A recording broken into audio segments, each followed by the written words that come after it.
Hi guys, today I want to show you how you can work over the images using Nikon software. One is Capture nx2 and other is probably you're more familiar with it is nx2. Both softwares are from Nikon and you can do a lot of stuff with them. Today I want to show you how I use both of those programs when I adjusting the dark areas of one or two images. So first I want to show the Capture NX. Here you have a JPEG file uh, which zoom this is more than enough. Uh, which I think already adjust once. Yeah, it's remembered, so I will reset it. So this is the reset version of the file. The thing I really like about Capture NX is that there is a levels and curves, which is really helpful. There's also LCH, if you're more familiar with that.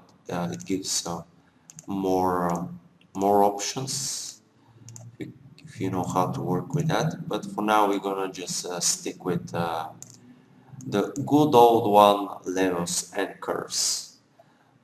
So here we see the tree is much darker. In the same time, there isn't any information in the sky, in the blue sky. It's completely white. There is no data at all. So we cannot practically do almost nothing about the sky. In Photoshop probably we can do more. But here, the only thing we can do about it is make the tree one idea brighter, and we can make that with levels and curves.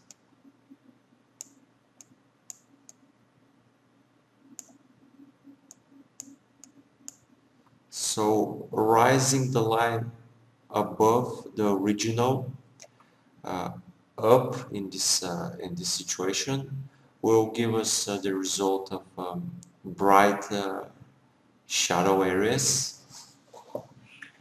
What's interesting is that you can achieve that result also in UNX. For example, in UNX there is a in UNX there is wow, too many things. Uh, there is come on.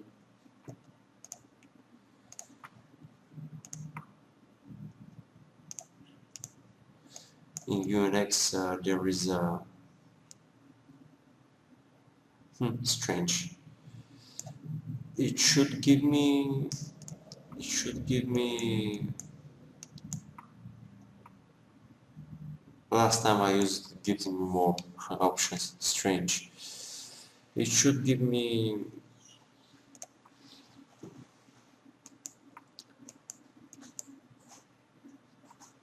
Okay, we don't have it. We can live without it.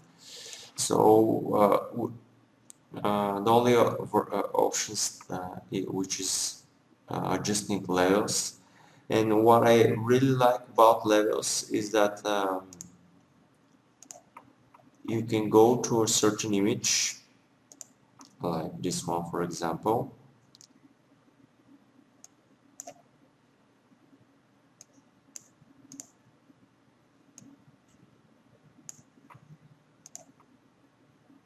It was perfect, and you can work over the channels one by one, and that gives so much freedom. Like you can do almost almost everything you wish here, like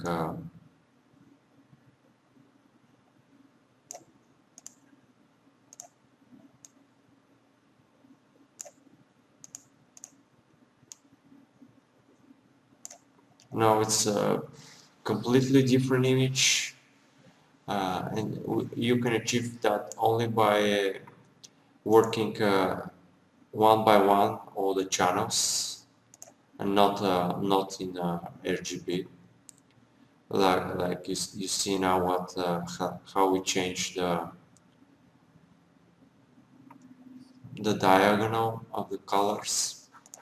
So working one by one can is the only thing can give you this result, and it's more most of the time it's perfect for editing.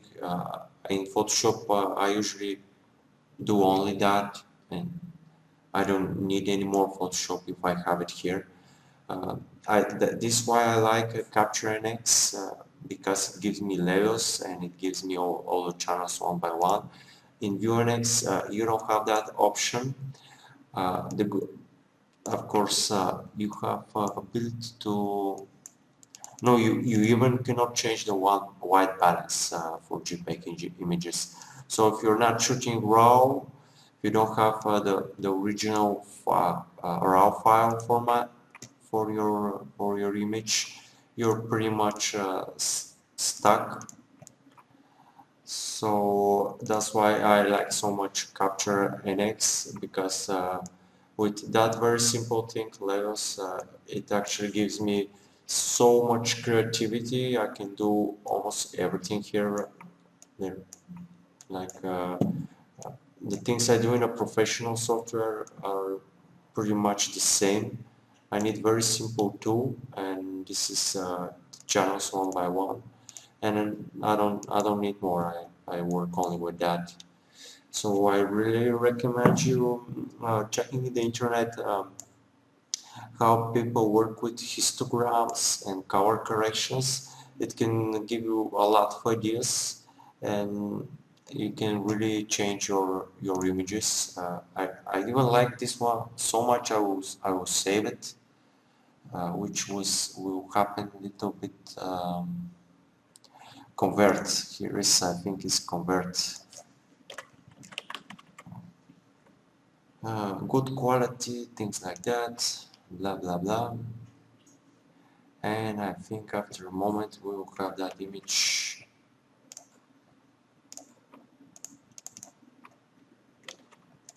Yeah, we'll have that image converted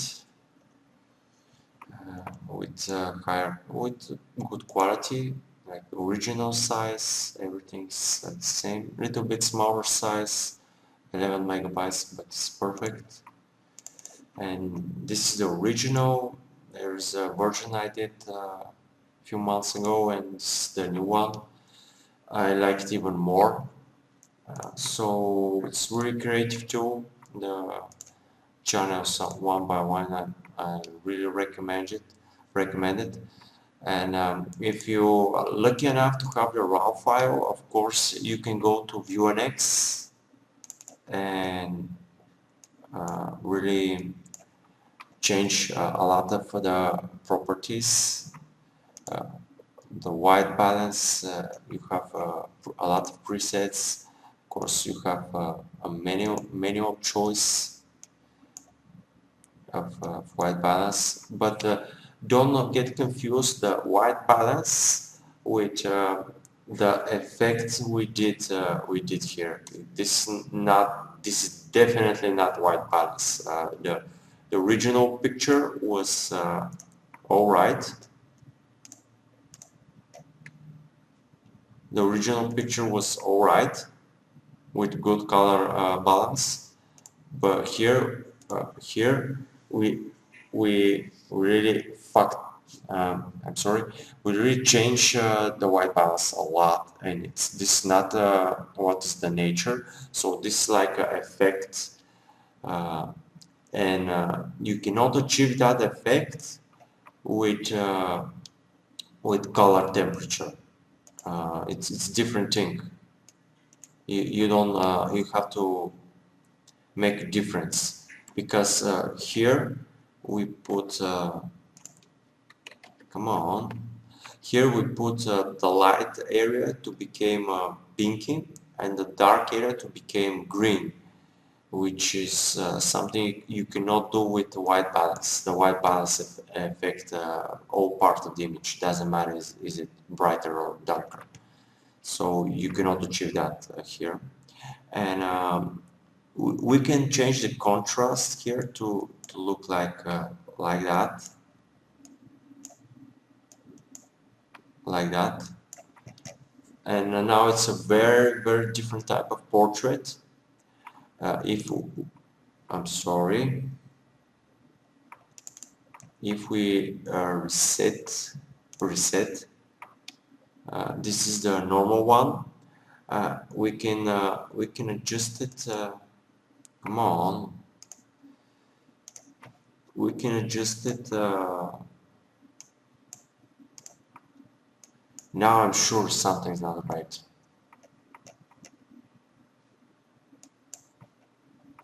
Where is my shadow compensation? Come on.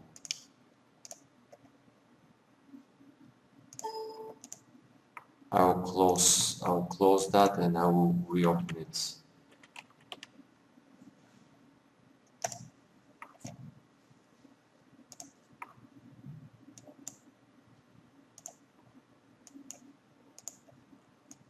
No, there isn't.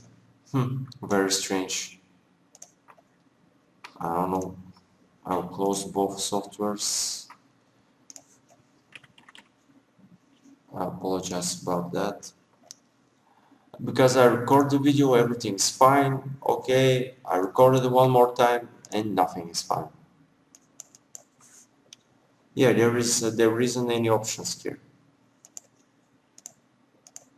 Quick, maybe that's it. Here it is. Guys, if you're sometimes wondering why you don't see enough options, because here there is a quick and there is all. Make sure you go to all.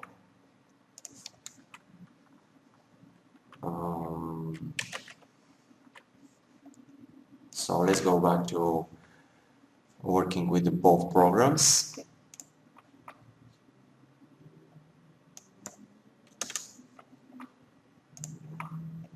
So actually now if we go back here, I think here to the tree, I think I can show you shadow protection, which works over the JPEGs. It affects too much the middle values. The middle gray does not affect especially the tree, but I think with D-Light that will be okay.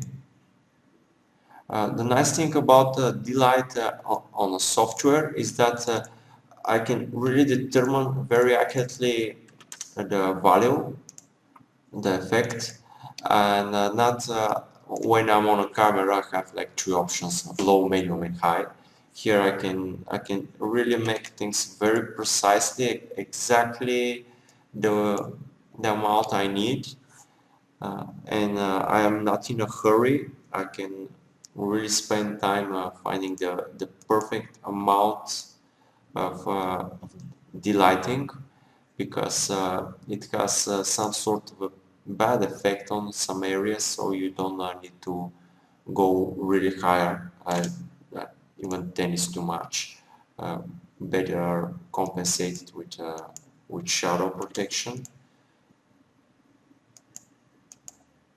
It's really strange.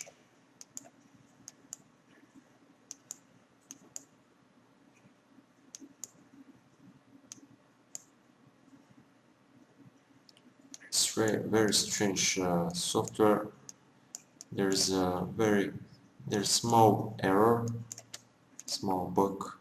If I'm increasing it, it's became darker, and I need to go behind that cursor to have effect.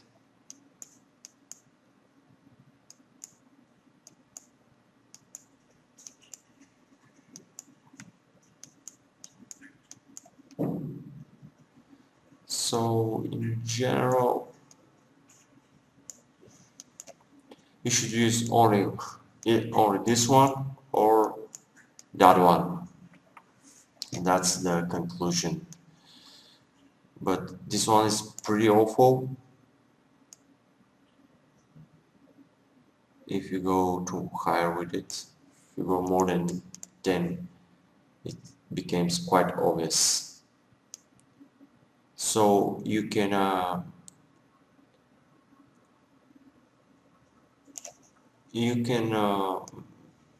put very slightly. Here you don't have exposure compensation anymore, but you still have a brightness and contrast. It's very strange. Okay, don't use that.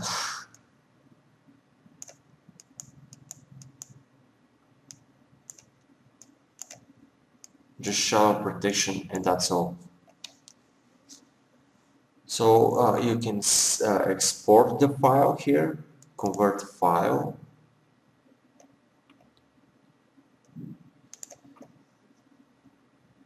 and continue working with Capture NX.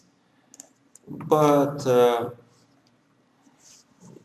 most of the time you're never gonna end up in that situation, but you have it as an opportunity.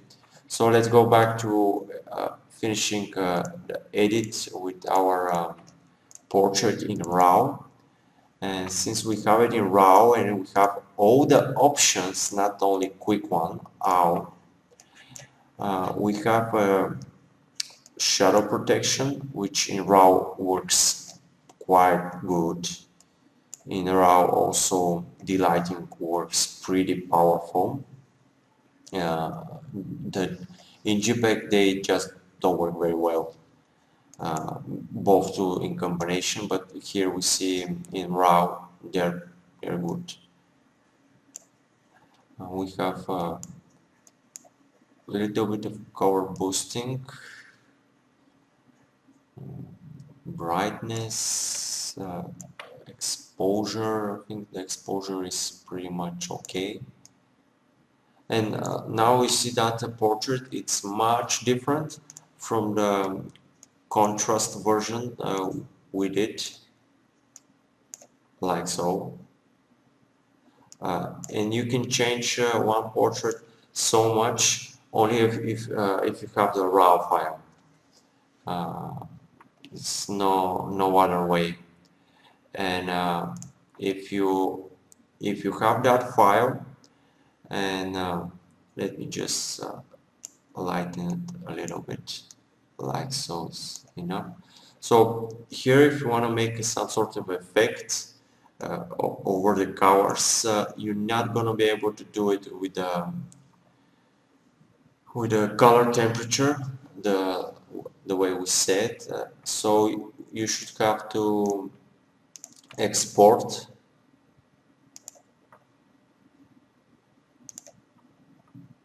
So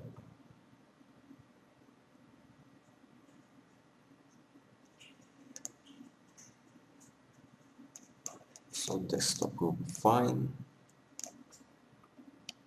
And this right now is converting the RAW file from D800 to a JPEG, and like we know, converting RAW files takes time. It's ready, and we can take that and put it here.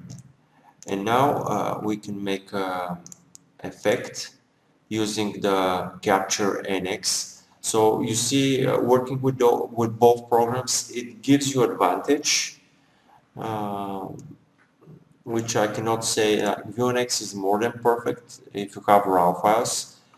If you have JPEGs, there's almost nothing you can do with them. Like, you can rotate them and crop them if you want, of course, but nothing more. So Capture NX really gives a little bit one idea more creativity with the separate channels of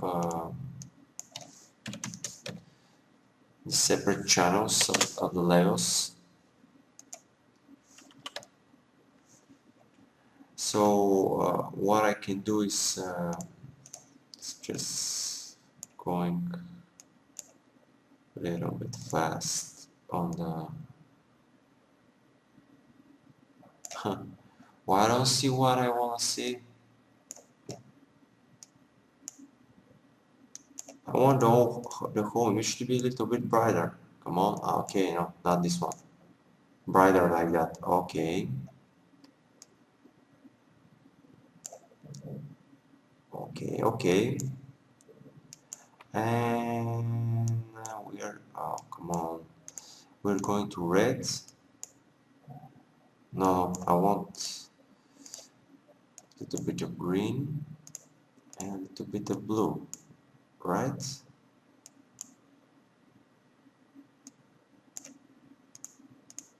Right. And I want the skin to become pinky one.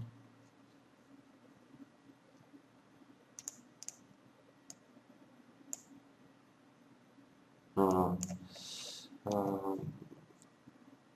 You see now when you start working, obviously, uh,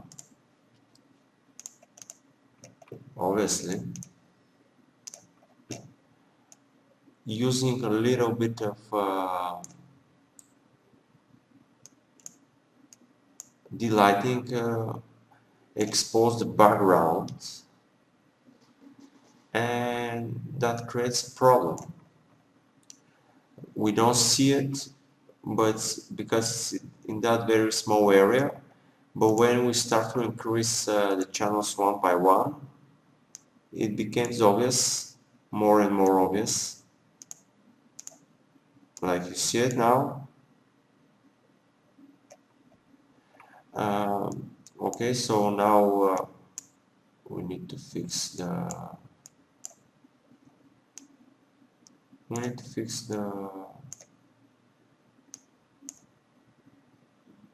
no, I don't want it pink.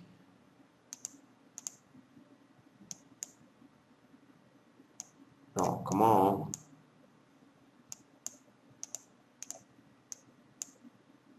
Ah, this is what I want. It works kind of the opposite way, so in the beginning it's a little bit frustrating. So this is kind of the look I'm going for.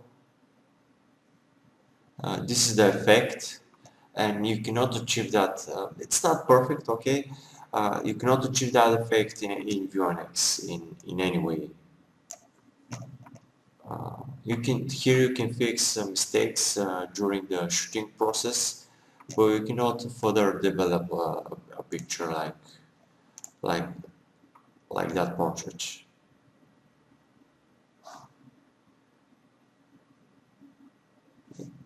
So this is what I wanted to show you guys, and I hope it's helpful. So thank you for watching.